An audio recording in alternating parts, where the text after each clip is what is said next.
Make an announcement here for you, John, on CNN tonight. I filed today my paperwork to seek the office of the presidency of the United States today.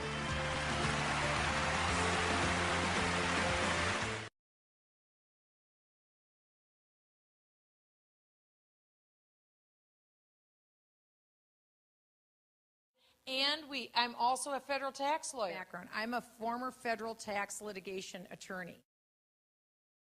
My background is that of being a former federal tax litigation attorney.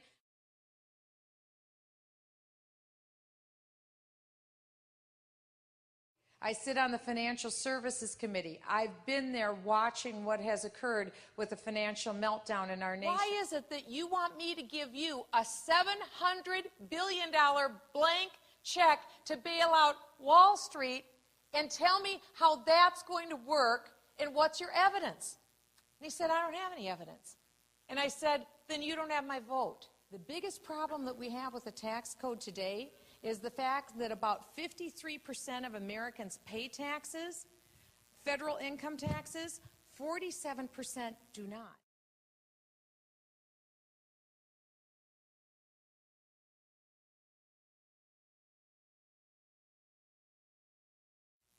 If you spent, let's say you made $50,000 a year, that'd be a lot of money. You spent all that by June, and you said, hey, that felt good, I'm going to keep spending all the way until Christmas.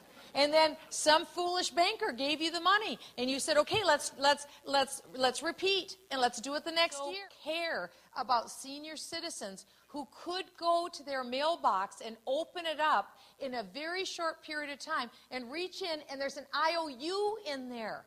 This argument was in the early 60s, and she said to my father, now, David, I want you to know it won't be you who pays for all these programs. It will be Davy and Michelle, my older brother, David. Davy and Michelle will pay for these programs.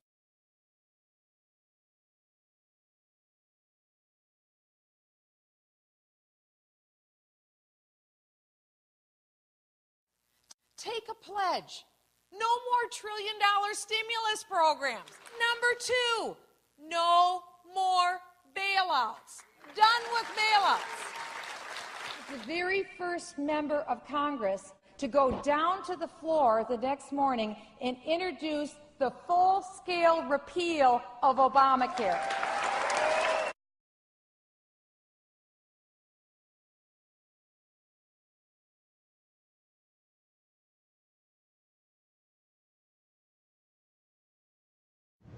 Well, I don't think that at that point that we had seen the threat to the United States either from Gaddafi or have we seen a vital American national interest at risk. That really needs to be our first line of defense. I don't think that's in the American interest for us to enter into one country after another. I would not have gone in. If we're going in, because remember there was just testimony yesterday that there are flickers of al-Qaeda. We don't know how much al-Qaeda is involved in the opposition forces. Why would we want to strengthen al-Qaeda's hand in North Africa? Cutting back on foreign aid is one thing. Being reimbursed by nations that we have liberated is another. We should look to Iraq and Libya to reimburse us for part of what we have done to liberate these nations.